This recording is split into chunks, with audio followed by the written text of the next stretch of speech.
Roosevelt's second home at Warm Springs, Georgia, the body of Franklin Delano Roosevelt moves on the first stages of its journey to his final resting place. Scores of sufferers from infantile paralysis sorrowfully bid farewell to their great friend and benefactor.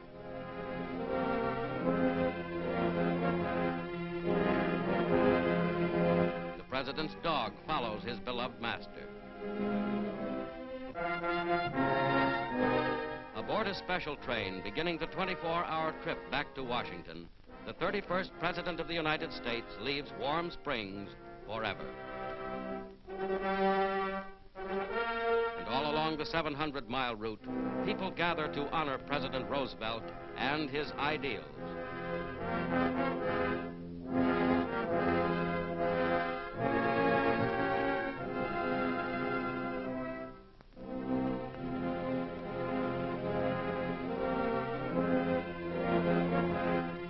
Slowly, the train backs into Union Station in the United States Capitol, awaited by a military guard of honor and members of the late great chief executive's family.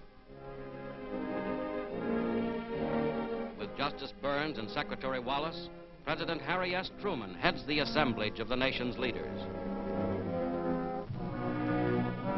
On a 6-horse field artillery caisson, escorted by representatives of every branch of the nation's armed forces, the casket passes grief-stricken throngs of people en route from the station to the White House.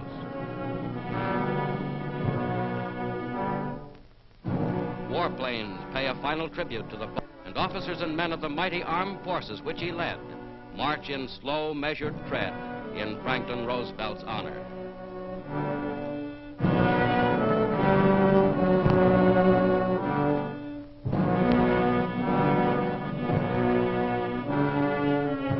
Across from the White House in Lafayette Park, the men, women, and children whom Franklin Roosevelt served so well watch in tearful silence.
Just before the brief private White House rites, President Roosevelt's casket rests in the historic East Room.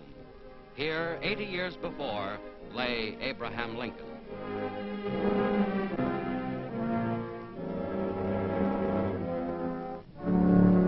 Now, home again, to the garden of his family home in Hyde Park, New York, comes President Roosevelt.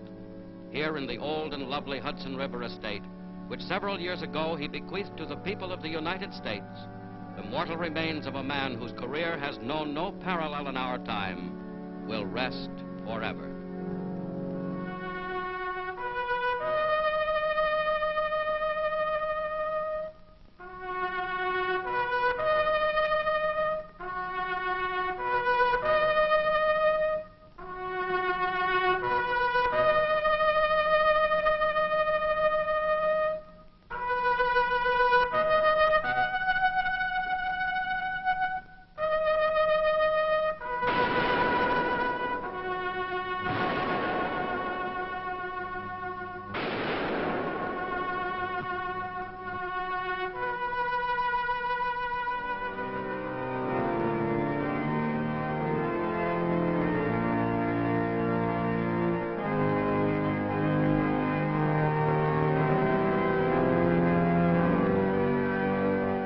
nation and the world mourn with Mrs. Roosevelt and her family.